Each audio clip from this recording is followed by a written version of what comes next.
नमस्कार, मी ॲडव्होकेट वैशाली अतुल कोराटे. आज आपल्याला प्रॉपर्टी रजिस्टर करताना त्या दिवशी कोणत्या महत्त्वाच्या गोष्टी तुम्ही लक्षात ठेवायला पाहिजे याबद्दल मी सांगणार आहे. त्याचाच अर्थ registration of sale deed property असाही होतो. आज आपण एका अतिशय महत्त्वाच्या आणि व्यवहारात वारंवार चुका होणाऱ्या विषयाला समजून घेणार आहोत. प्रॉपर्टी रजिस्टर करताना नेमक्या कोणत्या गोष्टी त्या दिवशी तुम्ही तपासल्या पाहिजे, कारण रजिस्ट्रेशनच्या दिवशी एक छोटी चूक देखील तुम्हालाही पुढे कायदेशीर वाद निर्माण करू शकते. म्हणून लक्ष देऊन पूर्ण व्हिडिओ नीट बघा. टायटल आणि दस्तऐवज तपासणी नीट करा. म्हणजे आपल्या जे सेल डीड आपण करणार आहोत, जे आपण रजिस्ट्रेशन करायला आलो आहोत, त्याच्यामध्ये टायटल कोणतं दिलं आहे ते नीट बघा. नंतर त्याची दस्तऐवजांची पूर्ण तपासणीही नीट करा. सेल डीड किंवा ॲग्रीमेंट टू सेल हे नीट वाचा. विक्रेत्यांचे नावं, वडिलांचे नावं, पत्ता अचूक आहे का ते नीट पहा. मालमत्तेचे वर्णन व्यवस्थित केलं आहे का ते बघा. म्हणजे त्यात काय येतं तर त्यात सर्वे नंबर व्यवस्थित आहे का, गट क्रमांक नीट टाकला आहे का, त्यात CST नंबर, क्षेत्रफळ किती लिहिलं आहे ते खूप महत्त्वाचं आहे ते बघा. सर्व काही हे नीट तपासा का ते देखील खालील बघा. ट्रान्सफर ऑफ प्रॉपर्टी ॲक्ट 1882 नुसार सेक्शन 54 म्हणजे 54 नुसार बोजा आहे का ते बघा. म्हणजे काय तर त्यात कुठलं कर्ज वगैरे आहे का ते बघायचं असतं. नंतर गहाण ठेवलेलं आहे का तेही बघा. कोर्टची नोटीस आलेली आहे का, म्हणजे त्या जागेला किंवा त्या तुम्ही जे घर घेताय काय घेताय त्या प्रॉपर्टीला कुणी गहाण ठेवलं आहे का, त्याला कोर्टाची नोटीस आली आहे का हे नीट बघा. बँकेची NOC असल्याशिवाय रजिस्ट्रेशन करू नका. रजिस्ट्रेशन ॲक्ट 1908 नुसार मुद्रांक शुल्क आणि नोंदणी शुल्क म्हणजे काय ते बघूया. पूर्ण स्टॅम्प ड्युटी भरलेली आहे का ते चेक करा. कमी स्टॅम्प ड्युटी असल्यास दस्तऐवज अवैध ठरू शकतो. इंडियन स्टॅम्प ॲक्ट 1899 म्हणजेच महाराष्ट्र स्टॅम्प ॲक्ट नुसार म्हणजे त्यामध्ये पूर्ण रजिस्ट्रेशन फी भरली गेली आहे का हे व्यवस्थित समजून घ्या. आणि तुम्हाला याबद्दल जर माहिती नसेल तर ज्या व्यक्तीला या सगळ्या बाबतीत नॉलेज असेल, माहिती असेल, अशा व्यक्तीला सोबत नक्की घेऊन जा. म्हणजे तुम्हाला व्यवस्थित सगळी माहिती मिळेल. विक्रेत्याची ओळख आणि क्षमता. विक्रेता हा स्वतः हजर आहे का ते चेक करा. पॉवर ऑफ अटर्नी असल्यास नोंदणीकृत आहे का, त्याची नोंद झालेली आहे का ते बघा.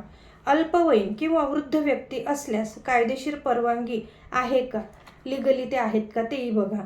हे सर्व तुम्ही नीट तपासला पाहिजे, बघितले पाहिजे. आणि इंडियन कॉन्ट्रॅक्ट ॲक्ट 1872 नुसार सेक्शन 11 नुसार ताबा आणि पोझेशन स्पष्ट म्हणजे क्लिअर आहे का ते देखील तपासून पहा.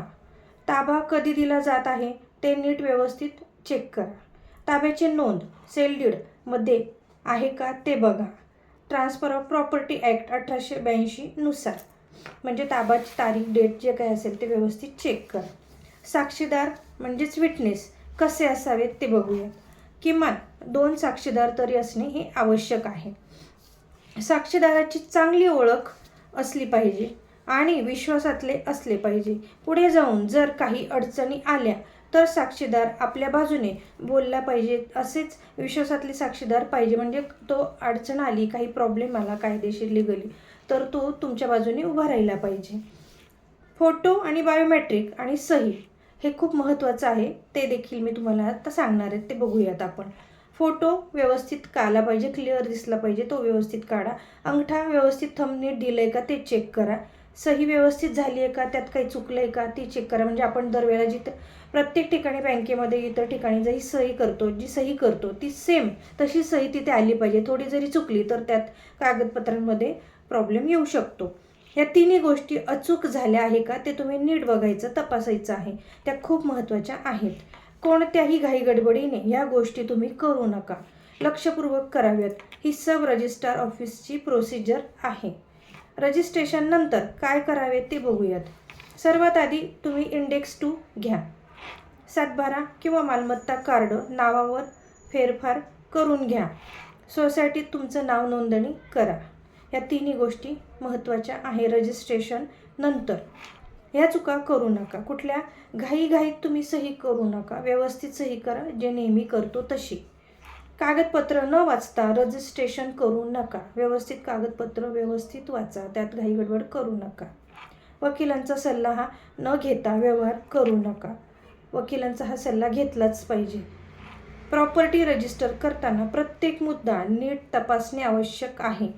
एकदा रजिस्ट्रेशन झाल्यावर तुम्हाला बदल करणे खूप अवघड होते हे लक्षात ठेवा. कायदेशीर सल्ला घेऊनच तुम्ही हा व्यवहार करा. प्रॉपर्टी रजिस्ट्रेशन करताना तुम्हाला कोणती काळजी घेतली पाहिजे मी ही थोडक्यात तुम्हाला माहिती सांगितलेली आहे. तरी पण वकिलांचा सल्ला घ्या आणि तुम्हाला ही माहिती कशी वाटली नक्की कॉमेंटमध्ये लिहून मला सांगा. धन्यवाद.